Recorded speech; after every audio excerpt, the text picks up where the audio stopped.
first week that I was president and moved into the president's office, I was opening some of the cupboards.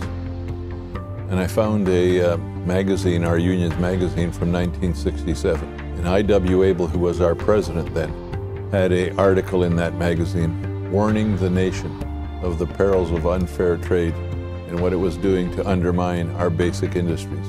Part of the problem we have is that 50 years ago, as Ensign Charlie Wilson said of General Motors, what's good for GM was good for America. That's no longer true. What's good for GM is good for GM. It's not necessarily good for America. It's benefiting the corporate bottom line, and the corporate bottom line is now serving the entire global economy. It's not serving the U.S. economy. It's not serving U.S. communities. It's not serving U.S. workers. It's a slave to the global economy. It's a slave to the maximum profit that you can take. One of the many faults with the global economic system is it's fueled by corporate greed. And it doesn't matter whether you're working in Mexico getting $2.50 or $3 an hour. The multinational auto parts company or the multinational mining company or the multinational forestry company would want you to work for less. The global economic system that's been created by the Wall Street financiers and the multinational corporations isn't operating on behalf of workers anywhere in the world.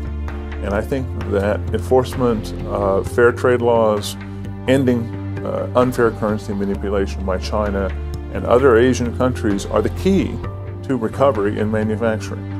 Our union has been leading this fight now for close to 55 years. I'm saddened that we've let the myth of this so-called free trade destroy the industrial base of the United States, Canada, and Great Britain. We're very much opposed to a free trade agreement as it's currently discussed. And all of this means that a great many production facilities will probably move to Mexico. A great many more jobs will be destroyed in America.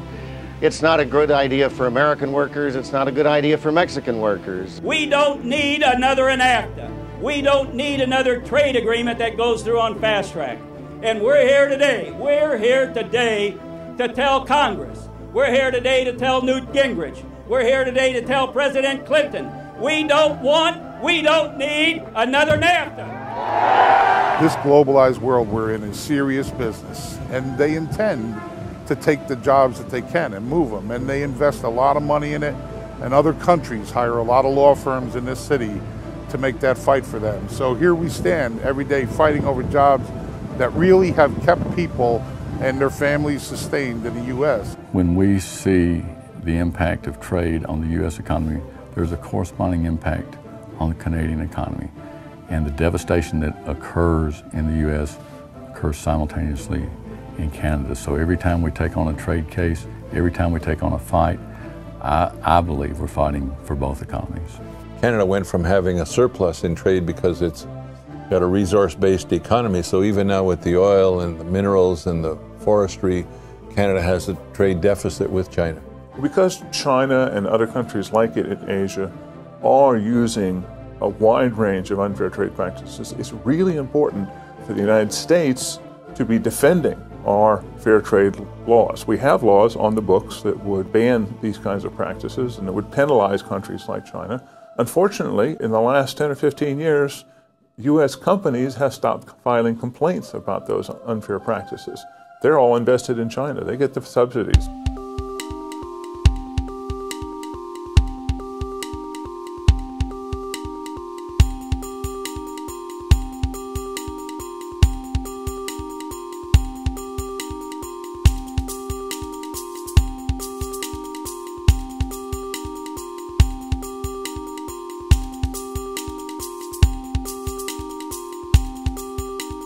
If we hadn't filed the 421 trade case, these trade cases wouldn't be filed.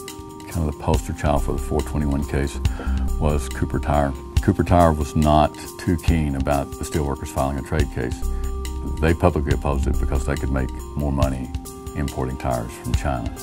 From 2004 to 2008, the tire industry lost about 7,000 jobs in the United States. Those jobs went to China. September 11th of 2009, President Obama had the courage to sign Section 24, which is a trade remedy that put tariffs on tires. The day he signed that was the day they called me into my plant manager's office and announced that we were going to put $20 million of investments and new machinery in our plant, and also hire 150 union employees. We've saved 56,000 jobs of our members over the last several years as a result of winning these trade cases. Those are 56,000 steelworker direct employment jobs. When you keep in mind that in manufacturing, it's anywhere from 4 to 6 additional jobs that are supported by a manufacturing job. So if you think that we save 56,000 direct steelworker jobs, multiply that by 4 or 5 times, you're talking about over 250,000 jobs that we've saved. The Obama administration was the first ever to do one thing nobody else had. We stood up to China and said, that's enough.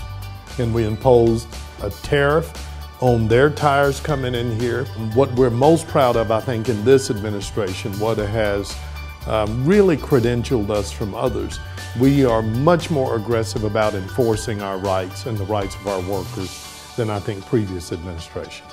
A lot of our new employees are coming from plants that were shut down, and they're getting a second chance, and that's what's so amazing, that they've been out of work, and it's like hitting a lottery for them, coming here to Cooper Tire and getting paid these good wages and being able to provide for their families and getting a second chance. In April 2009, lost my job. I worked at Cypress Technologies in Kenton. My unemployment was out. My bills was piling up. I was going to lose a truck and everything else that I worked for 18 years. Yeah, when you go from $800 a week clear money to $300, then yeah, you cut back a lot. March of this year, I applied for Cooper Tire, and then they hired me. I was glad I got this job, and hopefully I can stay here. I'm making about $1 more an hour than what I was before. My job at Cooper has meant stability and a good way of life for my son and I.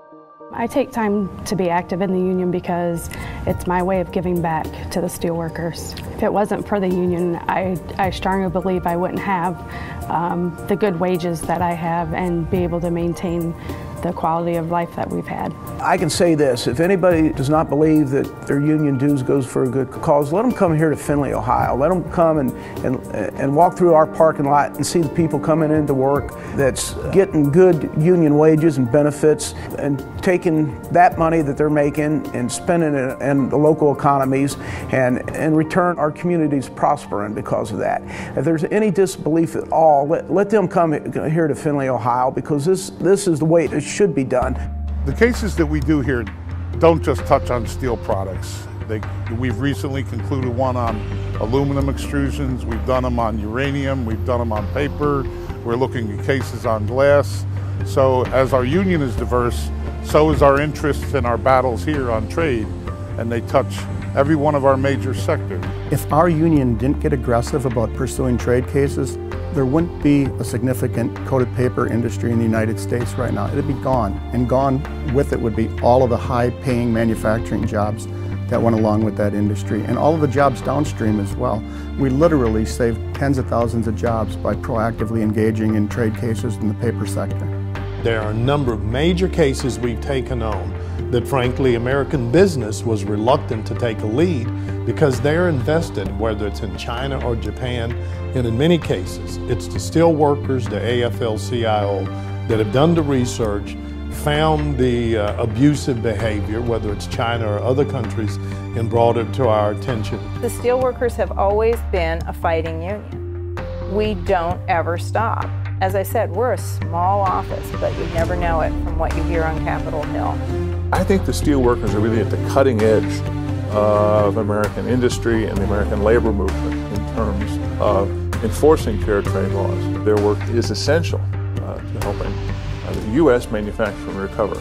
Thousands of workers stayed at work or remained at work because of the tariffs we've been able to put in place. So the work we do here is very tangible. It hangs on to our markets, and it hangs on to our businesses, and it's a real role for the union. So the global economic system is perverted. The global economic system is working in reverse, and it's going to take workers of the world standing up and fighting back. It's going to take unions like ours to lead the way, and we're not going to step back from the fight. We're going to step into it.